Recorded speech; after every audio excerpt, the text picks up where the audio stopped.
Hello dear friends, Vande Mataram. Welcome again, welcome to new lecture of electrochemistry. In our previous lecture we have learned about standard hydrogen half cell. Also we have learned about the standard cell potential. और उसके साथ दोस्तों हमने ये भी पढ़ा था that how can we find out the standard electrode potential.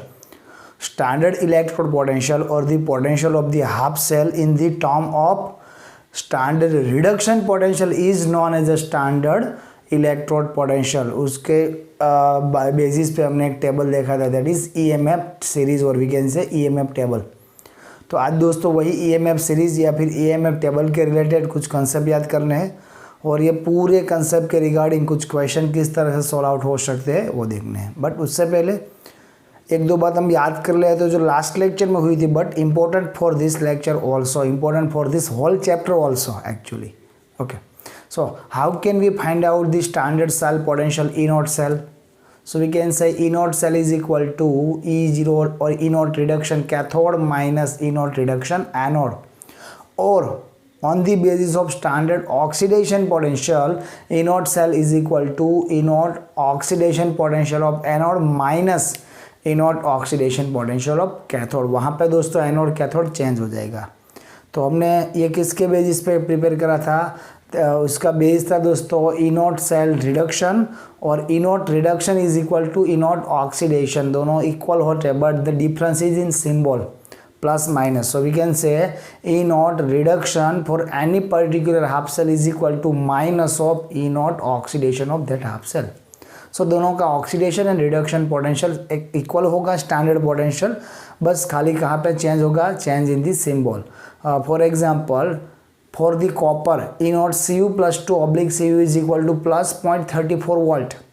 So we can say oxidation potential for that copper half cell is minus 0.34 volt. Similar. और वही इक्वेशन दोस्तों उसी इक्वेशन में अगर हम एनोड या कैथोड दोनों में से कोई एक हाफ सेल हाइड्रोजन एमिट करे सपोज करें तो क्या हो सकता है सर? वहाँ पे हम ये बेसिस पे काम कर सकते हैं दैट हाइड्रोजन हाफ सेल में स्टैंडर्ड हाइड्रोजन हाफ सेल में H प्लस का रिडक्शन होने के साथ H2 गैस प्रोड्यूस हो रही है या फिर standard of the H plus ion increase हो रहा है. अगर H2 गैस प्रोड्यूस हो रहा है then we can say hydrogen half cell is cathode और जो सामने वाला हाफ सेल है वो एनोड रहेगा. अगर वहाँ पे H2 गैस प्रोड्यूस नहीं हो रही है, वहाँ पे concentration of H plus increase हो रहा है, so that we can say hydrogen half cell is work as anode as well as other half cell is cathode. Anode और कैथोड की भी एक टर्म हमने पढ़ी थी. कोई भी दो हाफ सेल एक दूसरे के साथ अटैच करके अगर हम electrochemical cell galvanic cell prepare करते हैं तो उसमें से कैथोड कौन सा होगा? याद करो दोस्तों हमने ये पढ़ा था, उसमें से कैथोड ये होगा जिसका स्टैंडर्ड सेल पोटेंशियल ज़्यादा होगा. अगर हाइड्रोजन का standard cell potential H plus oblique H2 और H2 ऑब्लिक H प्लस हम सपोज करें दैट इज 0 और 0 वोल्ट है और वो एज एनोड वर्क करता है तो जो सामने वाला हाफ सेल है उसका कंपलसरी मोर देन 0 होगा. More than 0 is equal to plus sign, plus value होगी. अगर hydrogen half cell work as a cathode, अगर हाइड्रोजन हाफ सेल कैथोड तरीके एज अ कैथोड वर्क करता है then the other half cell is with negative standard electrode potential. उसके बाद हमने ये पढ़ा था वही फॉर्मूला में से हम ये कैसे फाइंड आउट कर सकते हैं. जो ऊपर हम पोटेंशियोमीटर या फिर वोल्ट मीटर का यूज़ करते हैं जहाँ से हमको वोल्टेज मिलता है, वो वैल्यू अगर हम फॉर्मूला में पुट डाउन कर दे तो हमको वहाँ से स्टैंडर्ड हाफ सेल का स्टैंडर्ड इलेक्ट्रोड पोटेंशियल मिल सकता है. अगर हाइड्रोजन एनोड के जैसे वर्क करता है तो फिर जो हाफ सेल जो सेल पोटेंशियल आपको इंस्ट्रूमेंट में मिलेगा वोल्ट मीटर या पोटेंशियोमीटर में मिलेगा वही वैल्यू होगी किसका स्टैंडर्ड पोटेंशियल होगा? सामने वाला सेल का. अगर hydrogen half cell work as anode work as a cathode, वो अगर कैथोड के जैसे वर्क करता है तो फिर जो स्टैंडर्ड सेल पोटेंशियल आपको मिलता है in the instrument that value but in the negative form, वही value but in the negative form हो क्या होगी? सामने वाले सेल की और सामने वाले हाफ सेल का स्टैंडर्ड सेल पोटेंशियल होगा. ये तो हमने ऑलरेडी डिस्कस करा था. अभी दोस्तों थोड़ा हम ये रिविजन करते हैं जो आपने 10th में पढ़ा था, रिएक्टिविटी ऑफ द मेटल. आपने दोस्तों ये पढ़ा था अगर आपके पास एक कंटेनर है, सपोज यू हैव 2 कंटेनर, आपके पास 2 कंटेनर है, पहले हम बात करते हैं फर्स्ट कंटेनर के। फर्स्ट कंटेनर का जो सॉल्यूशन है that is copper sulphate. Suppose that solution is copper sulphate, उसमें कॉपर सल्फेट है with blue colour. As we know that blue colour is because of Cu+2 ion, वो blue colour Cu+2 ion की वजह से है। In that copper sulphate I am going to dip a electrode of zinc. वहाँ पे मैं क्या कर रहा हूँ, जिंक का और Zn मेटल का, मैं वहाँ पे Zn मेटल का एक टुकड़ा रख रहा हूँ। अभी दोस्तों अगर हमारे EMF सीरीज़ की बात करें that we know the standard reduction potential of Cu+2 और copper is higher than the zinc. तो क्या होगा, यहाँ पे लड़ाई होगी। कौन जीतेगा, जिसका स्टैंडर्ड रिडक्शन पोटेंशियल ज़्यादा है। किसका ज़्यादा है, कॉपर का, प्लस 0.34 वोल्ट माइनस 0.76 वोल्ट। ऐसे तो दोस्तों ये वैल्यू हमको रट्टा नहीं मारनी है, बट जितनी हमको ज़रूरत है, कॉपर है, जिंक है, सिल्वर है, मैंगनीज है, एल्यूमिनियम है, स्टेनस है, Fe है, Fe+2 Fe+3 दोनों फॉर्म में है, जो ज़्यादातर केस में यूज़ में आएगी उसके अपने आप याद रह जाने वाली है। और बाकी की कैसे याद रखनी है या फिर कैसे उसका यूज़ करेंगे वो मैं आपको सिखाऊंगा। बट अभी के लिए ये कॉपर सल्फेट का ब्लू कलर है that is because of Cu+2। अभी दोस्तों Cu+2 is ready to accept electron. Cu+2 को अगर इलेक्ट्रॉन मिलेगा तो एक्सेप्ट कर देगा, और यहाँ से दोस्तों जिंक को वो इलेक्ट्रॉन देना पड़ेगा। क्यों, क्योंकि इलेक्ट्रॉन अट्रैक्ट करने की capacity, I mean to say standard reduction potential of zinc is less than copper, so that zinc how to donate the electron. वो इलेक्ट्रॉन कौन कैच करेंगे, Cu+2 and convert into Cu solid. So यहाँ से दोस्तों जो ये blue colour था वो ब्लू कलर स्लोली कैसा हो जाएगा, वो मतलब ट्रांसपेरेंट होने लगेगा, और एक टाइम ऐसा आएगा that our solution will be colourless. दोस्तों अगर जब एकदम ठीक से ये एक्सपेरिमेंट अगर हमने करा है तो ये सॉल्यूशन जब कलरलेस हो गए तब यहाँ से कुछ पार्टिकल यहाँ पे रहेंगे। That particle is from, I repeat, that particle is from Cu solid. ये Cu सॉलिड के पार्टिकल हो गए। Cu+2 ion convert into Cu solid. अभी ये सॉल्यूशन कलरलेस है। एक्चुअली वो सॉल्यूशन कलरलेस इसलिए है, अभी वो सॉल्यूशन CuSO4 नहीं है। Now that solution is ZnSO4। Sir ये कैसे हुआ, replacement of the Cu+2 ion from Zn+2।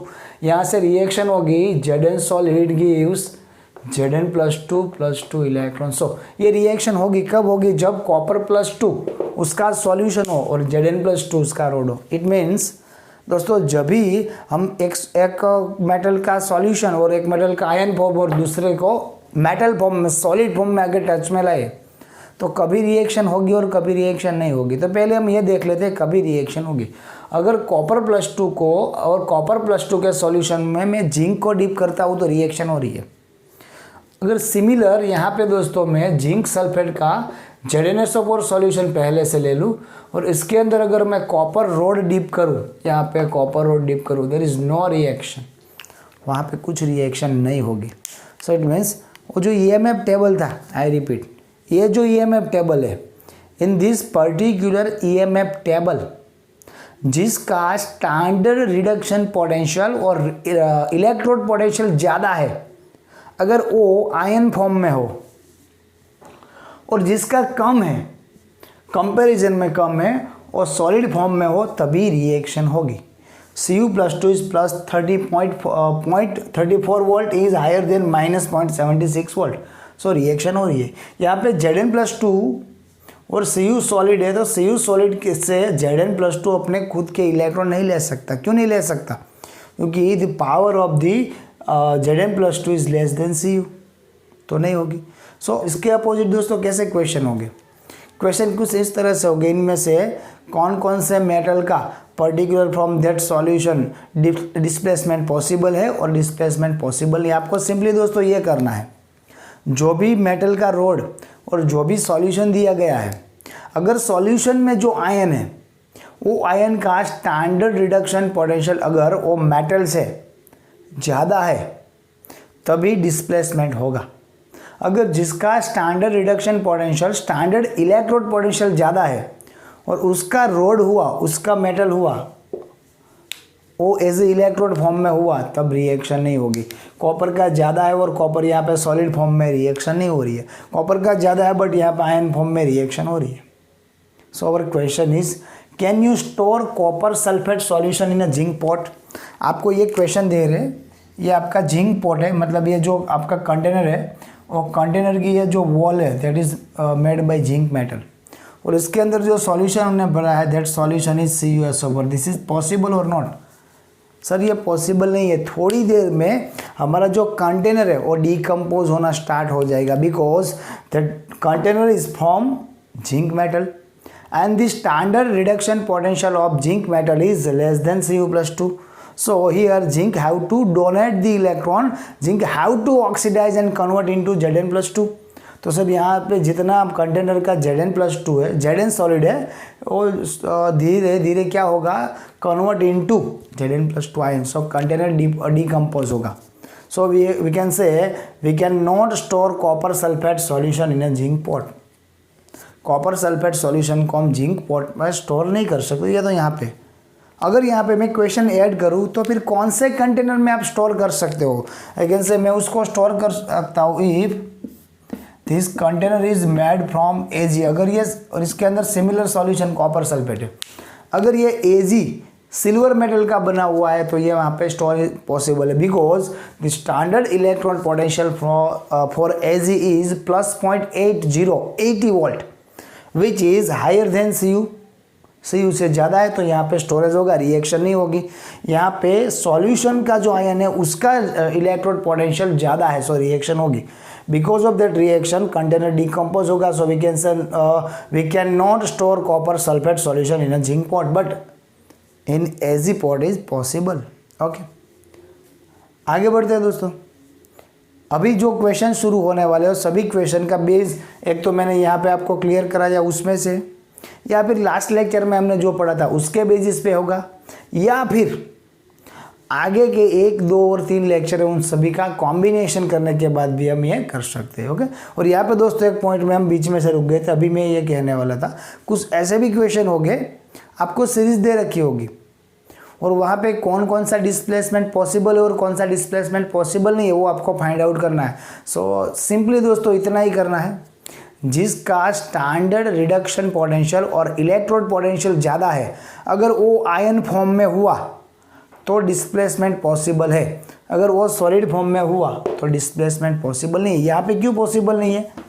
ये सिल्वर पॉट का डिकम्पोजिशन क्यों नहीं होता है? Because the standard electrode potential of Ag is higher than copper. यहाँ पे होगा बिकॉज जिंक का कम है, सिंपल. ओके, और भी एक क्वेश्चन है हमारे पास. This particular question is on the basis of the formula of anode cell.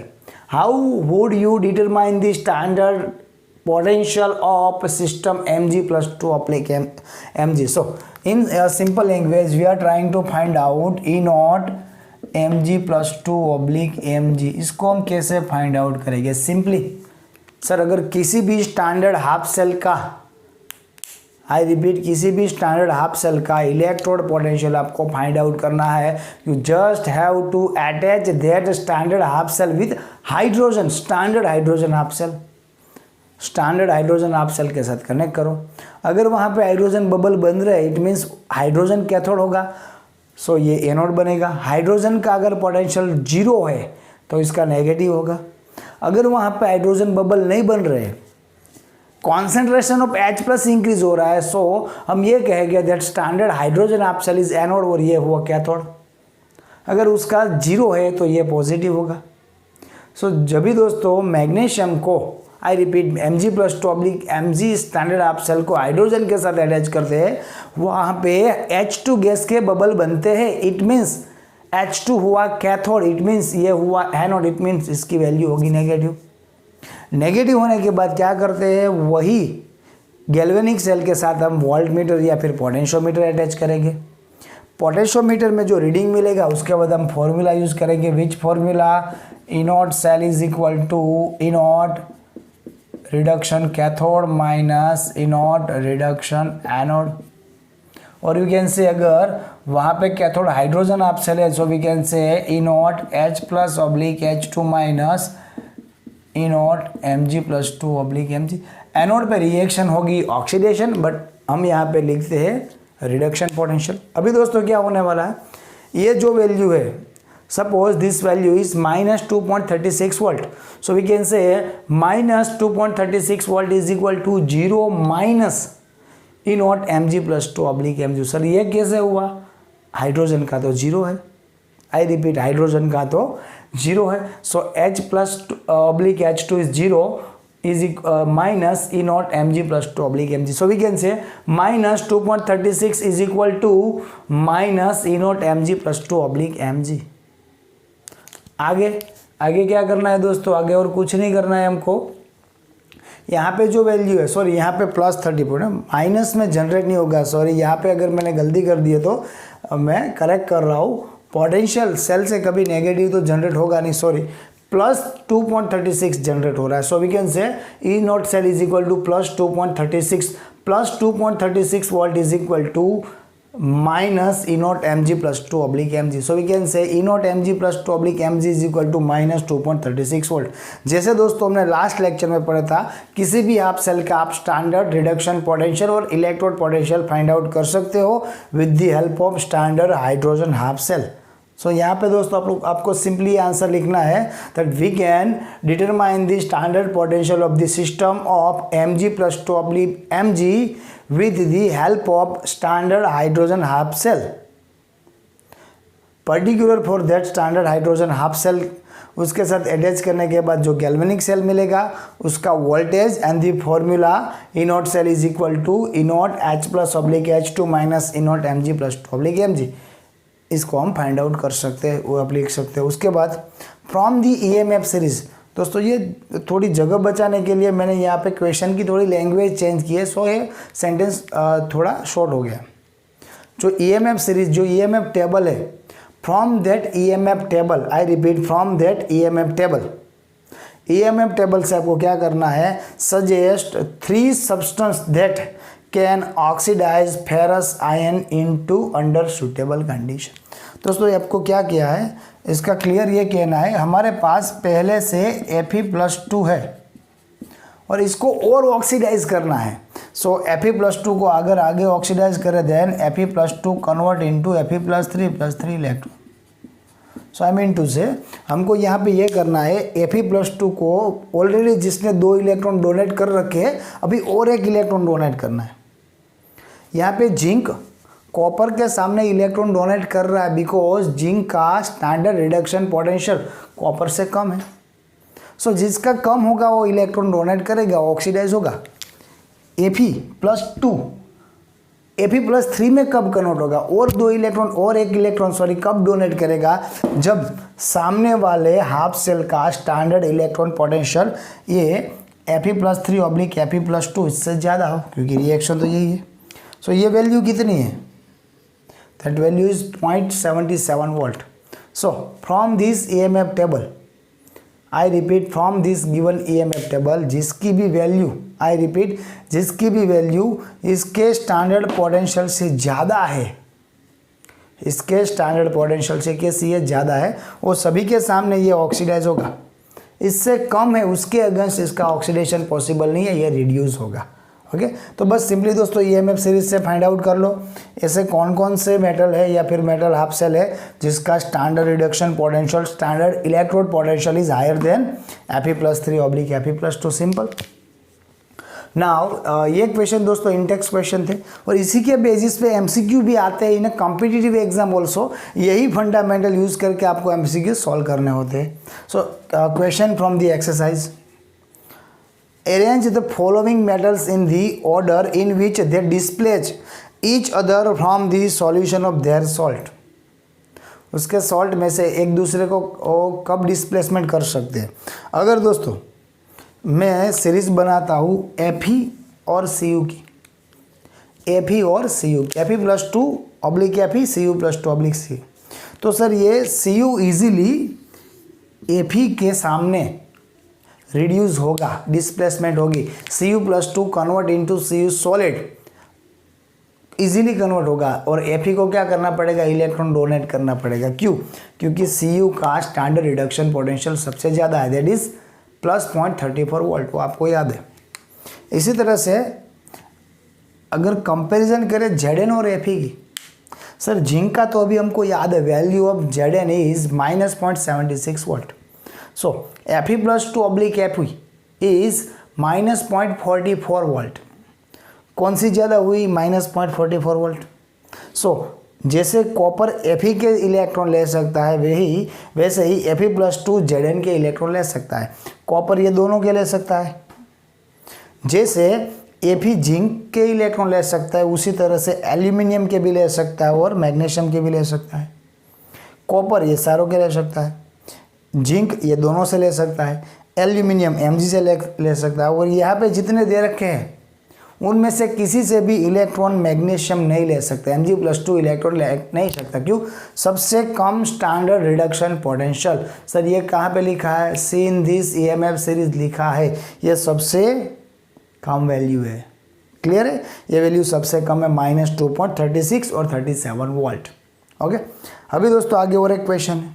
You can see given standard electron potential of, यहाँ पे कुछ हाफ सेल है जिसका स्टैंडर्ड इलेक्ट्रॉन पोटेंशियल ऑलरेडी दे रखा है, that is K+/K is -2.93 volt. Ag+/Ag, I mean to say E0 Ag+2/Ag is 0.80 volt. Sg+2/Sg is 0.79 volt, Mg+2/Mg is -2.37 volt, Cr+3/Cr is -0.76 volt। यहाँ पे दोस्तों, यहाँ पे भी मैंने सेंटेंस शॉर्ट किया है जिससे ये कंजेस्टेड ना हो। यहाँ पे क्या करना है? Increase order of reducing power. यहाँ पे दोस्तों ये रिड्यूसिंग पावर की डेफिनेशन अलग अलग हो सकती है। सपोज यहाँ पे हम ये टर्म में बात करते थे reducing power of self reduce, यहाँ पे हमको वही इंक्रीजिंग ऑर्डर में रखना है जो अपना सबसे ज़्यादा सभी के अमोंग दैट ऑल जो सबसे कंपैरिजन में अपना रिडक्शन ज़्यादा कर पाएगा वो सबसे लास्ट आएगा, और जो अपना रिडक्शन नहीं कर पाएगा वो सबसे पहले आएगा। अगर यही क्वेश्चन रिड्यूसिंग एजेंट पावर में हो तो दोस्तों सीक्वेंस उल्टा हो जाएगा, क्योंकि अगर रिड्यूसिंग एजेंट की बात करते हैं जिसका खुद का ऑक्सीडेशन होगा वो रिड्यूसिंग सामने वाले का करेगा और वो रिड्यूसिंग एजेंट होगा। सो यहाँ पे दोस्तों लैंग्वेज में आपको कोई दिक्कत होनी चाहिए नहीं। यहाँ पे reducing power but reducing power of self ion, अपने खुद के आयन का रिडक्शन करने का पावर किसका सबसे ज़्यादा? सिंपल है। यहाँ पे सर जिसका भी स्टैंडर्ड रिडक्शन पोटेंशियल ज़्यादा होगा, स्टैंडर्ड इलेक्ट्रोड पोटेंशियल ज़्यादा होगा, वो बाकी सभी के कंपैरिजन में अपना इजीली रिडक्शन करेगा। So we have to just find out the standard reduction potential, higher standard electrode potential. So -2.93, -0.80, -0.79, +0.80, +0.79 sorry, -2.37, -0.74। Sir सबसे ज़्यादा ये हुआ +0.80।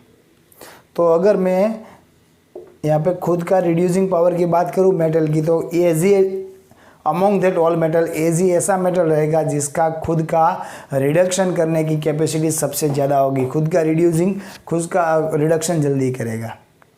और सामने वाले का अगर ऑक्सीडेशन हो तो सामने वाले का ऑक्सीडेशन जल्दी से करेगा क्योंकि खुद का रिडक्शन हो रहा है। सबसे कम किसका होगा, या फिर इसमें से किसका रिडक्शन पॉसिबल ही नहीं है, ऑक्सीडेशन ही होगा। सर जिसका रिडक्शन पोटेंशियल सबसे ज़्यादा हो, किसका सबसे ज़्यादा है? -2.93। सो यहाँ पे मुझको लिखना पड़ेगा के। अभी दोस्तों यह इस सीक्वेंस आपको खुद से फिल करना है। सबसे ज़्यादा उसका रिड्यूसिंग पावर सबसे ज़्यादा, जिसका स्टैंडर्ड रिडक्शन पोटेंशियल कम उसका रिड्यूसिंग पावर सबसे कम। अभी दोस्तों एक चीज़ यहाँ पे मार्क करनी है, रिड्यूसिंग एजेंट होगा तब तो ये सीक्वेंस चेंज होगा ही। और एक चीज़, अगर इस तरह के क्वेश्चन कॉम्पिटिटिव में आते हैं तो आपको वो लोग आपको कंफ्यूज करने के लिए क्या करते हैं, यहाँ पे कुछ इस तरह से दे देते हैं K/K+ is equal to +2.93 volt, बाकी सब ऐसा ही है। तो हमको ये दिखेगा ये तो सबसे ज़्यादा है Ag+/Ag reduction, Mg+2/Mg reduction, Sg+2/Sg reduction, Cr+3/Cr reduction, K+K+ that is oxidation. हम अगर खाली वैल्यू पे ध्यान दें तो यहाँ पे गलती होने की पॉसिबिलिटी ज़्यादा है, तो हमको ये कन्वर्ट करना पड़ेगा। अगर ये ऑक्सीडेशन पोटेंशियल है तो अभी ये हो गया रिडक्शन। सो सिंबल चेंज करो, अगर ये प्लस है तो ये हो गया minus, simple.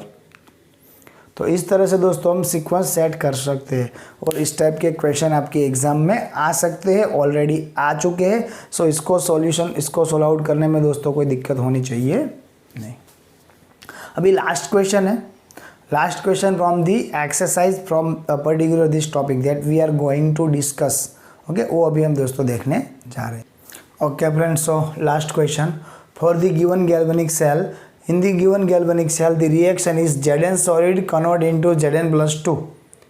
I mean to say Zn solid is oxidized, यहाँ पे जिंक का हो रहा है ऑक्सीडेशन, जिसका ऑक्सीडेशन होगा that oxidation electrode is work as anode. So यहाँ पे जिंक आप सेल क्या हुआ, एनोड हुआ। 2Ag plus convert into 2Ag solid. So the reaction is Ag plus plus electron gives Ag solid. So यहाँ पे Ag plus का हो रहा है reduction reaction take places at the cathode. So Ag silver half cell is work as a cathode. So इसके basis पे दोस्तों एक हम डायग्राम सपोज करते हैं।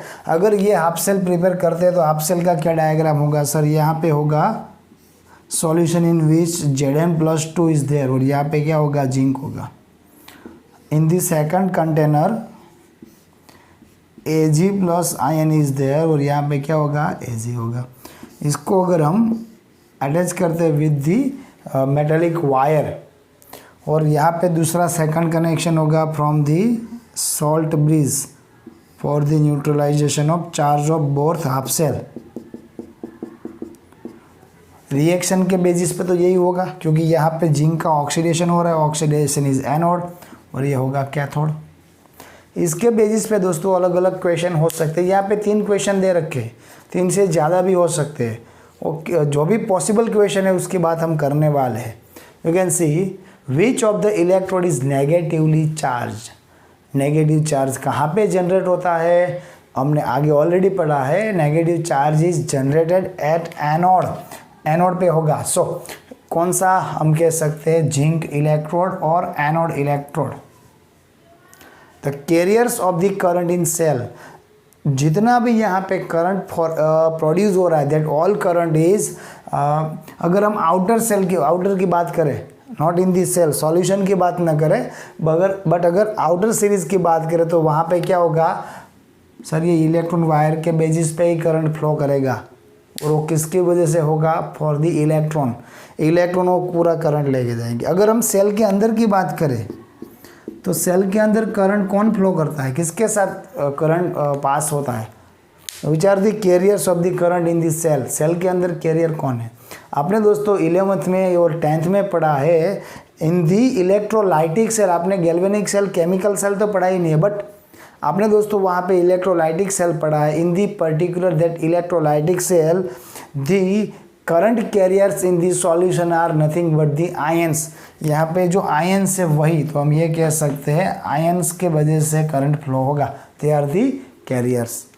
The last question, individual reaction at each electrode, anode और कैथोड। सिंपली है sir, अगर हम एनोड की बात करें, एनोड पे ऑक्सीडेशन होगा। ये जो Zn सॉलिड है that Zn solid oxidise into Zn plus 2 and donate the 2 electron at the cathode, 2Ag plus ion accept the 2 electron and convert into 2Ag solid. Simple. This is the reaction at anode and this one is at cathode. यहाँ पे additional question क्या क्या हो सकते हैं। Just suppose मेरे को ये क्वेश्चन मिलता है, इसमें से कौन सा इलेक्ट्रोड है जो वेट गेन करेगा और कौन सा इलेक्ट्रोड है जो वेट लॉस करेगा, जिसको मेरी तरह ज़रूरत है। यहाँ पे वेट गेन होगा Ag का, Ag plus plus electron gives Ag solid. यहाँ पे सर Ag सॉलिड डिपॉजिट होगा, बट वेट लॉस किसका होगा, ये बेचारा जिंक ऑलरेडी देखो ये बतला है, उसका वेट लॉस होगा क्योंकि convert into Zn plus 2। Next question, उसके साथ एक और क्वेश्चन है। द क्वेश्चन इज, अगर यहाँ पे टोटल सेल पोटेंशियल जो जनरेट हो रहा है उससे अगर ज़्यादा वैल्यू का आउटर सोर्स में यहाँ पे लगा दूँ तो क्या होगा, पूरी रिएक्शन रिवर्स हो जाएगी। ये इलेक्ट्रोलाइटिक सेल बन जाएगा। यहाँ पे electron flow anode to cathode हो रहा था, अभी क्या हो जाएगा, एनोड टू कैथोड ही होगा, बट एनोड कैथोड चेंज हो जाएगी। अगर इससे ज़्यादा वोल्टेज वाला आउटर सोर्स अप्लाई करूँ तो, which we have learn in our first lecture में दोस्तों पढ़ा था। इसके साथ एक क्वेश्चन हो सकता है, इंडिविजुअल रिएक्शन एट कैथोड, ये तो हुआ। Electron flow from which metal to which metal, electron flow from zinc to silver, zinc to silver क्योंकि इसका ऑक्सीडेशन है। Current flow is from silver to zinc because the traditional flow of the electrical charge or electric charge is opposite direction of the electron, okay, opposite direction of the electron। अगर ये electron flow हुआ anode to cathode तो फिर ये current flow होगा cathode to anode, okay. One more question is there, अगर मेरे को यहाँ पे डायरेक्शन चाहिए, प्रैक्टिकली प्रूव करनी है डायरेक्शन के में, यहाँ से करंट का चार्ज एनोड टू कैथोड और सिल्वर टू जिंक कब जा रहा है और कब नहीं जा रहा है, उसके लिए sir you can use galvanometer. Voltage measure करना, you can take the help of voltmeter और द पोटेंशियोमीटर। ये सब एडिशनल क्वेश्चन आ सकते हैं। अभी एक मेन क्वेश्चन है जो कई सारे स्टूडेंट के दिमाग में, सर ये पूरा जो ईएमएफ टेबल है उसको रट्टा मारना है या नहीं, आपने पहले बात करी थी लेकिन बाद में तो पॉइंट ही नहीं आया। उसको दोस्तों याद करने की कोई ज़रूरत नहीं है। यस, जितने हमारे लिए ज़्यादा यूज़फुल है, ज़्यादा काम में आने वाले हैं, वो आपको याद रह ही जाएगी। जैसे अभी आपको zinc, silver, hydrogen, copper and magnesium आपको याद है। जिंक का -0.76, कॉपर का +0.34, हाइड्रोजन का 0, मैग्नीशियम का -2.36 और 2.37, सिल्वर का कितना हुआ +0.80। तो जैसे जैसे दोस्तों हम आगे बढ़ेंगे, जिसकी ज़रूरत होगी वो आपको याद करना नहीं पड़ेगा, आपको जनरली क्वेश्चन के साथ मिल ही जाएगा। कॉम्पिटिटिव एग्जाम की बात करें, अगर हमारे रूटीन में जो हाफ सेल है उसके अलावा जो मतलब ज़्यादा यूज़ में आने वाले that are routine half cells जो अभी हमने डिस्कस करी थी, अगर उसके अलावा कोई हाफ सेल दे रखा है तो उसका स्टैंडर्ड रिडक्शन पोटेंशियल जनरली आपको क्वेश्चन के साथ दिया जाता है। सो रट्टा मारने की कोई ज़रूरत नहीं है। यस, वो क्वेश्चन आते हैं जहाँ पे सीरीज पूछते हैं आपको, कौन सी series anode to cathode, cathode to anode, कब इलेक्ट्रॉन फ्लो होगा कब नहीं होगा, किसका रिडक्शन होने वाला है, किसका ऑक्सीडेशन होने वाला है, उसके लिए दोस्तों स्टैंडर्ड पोटेंशियल चाहिए। अगर वो क्वेश्चन में नहीं दे रखे तो आपको ये इतना, यहाँ पे एक क्वेश्चन थोड़ी देर पहले क्वेश्चन करा था उसमें नहीं दे रखे थे, वहाँ पे एल्यूमिनियम था, मैग्नीशियम था, आयन था, जिंक था, कोई दिक्कत नहीं अगर नहीं दिए हुए तो। उसमें से मिनिमम 50% तो ऐसे हो गए जो रूटीन ही हो गए, आपको याद ही हो गए। सो नॉट टू वरी, कोई वरी नहीं करना है दोस्तों, और पूरा टेबल रट्टा मारना नहीं है। क्लियर है? अभी नेक्स्ट लेक्चर में दोस्तों हम ये काम करने वाले हैं। अभी ये जो पूरा पोटेंशियल अभी तक हमने फाइंड आउट किया वो सभी स्टैंडर्ड कंडीशन में ही है, मतलब कॉन्सेंट्रेशन 1 मोलर रहना चाहिए, टेम्परेचर 298 जनरल गैस में रहना चाहिए, अगर गैस सेल है तो प्रेशर 1 बार रहना चाहिए। बट यही कंडीशन हमेशा कैरी करना पॉसिबल नहीं, अगर कंडीशन चेंज हुई तो। What if condition is changed? What if concentration is changed? That particular galvanic cell is known as a non-standard galvanic cell. उसका potential कैसे find out करेंगे? With the help of Nernst's equation, which we are going in next lecture. Okay? Till then, घर पे रहिए, safe रहिए, पढ़ते रहिए।